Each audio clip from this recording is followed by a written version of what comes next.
warahmatullahi wabarakatuh.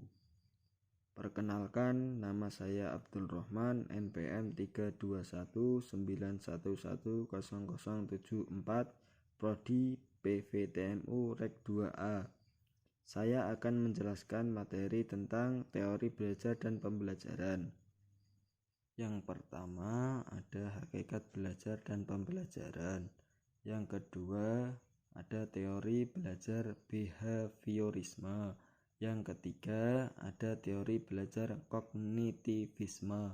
Yang keempat ada teori belajar konstruktivisme. Yang kelima ada teori belajar humanistik. Yang keenam dan terakhir ada faktor yang mempengaruhi belajar siswa SMK.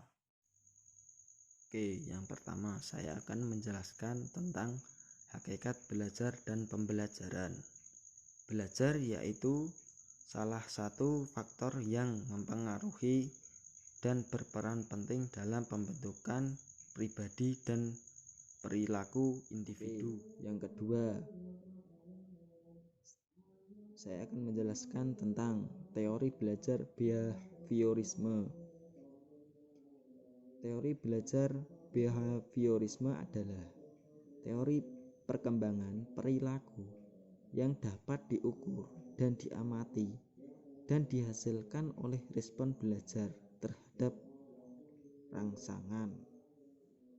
Yang ketiga, teori kognitivisme adalah suatu teori yang kognitif yang menekankan pada proses belajar yang terjadi dalam akal pikiran manusia.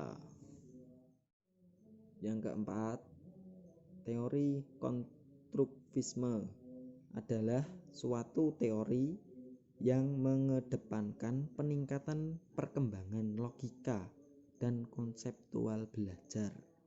Yang kelima, teori humanistik adalah proses memanusiakan manusia di mana seseorang individu diharapkan dapat mengaktualisasikan diri.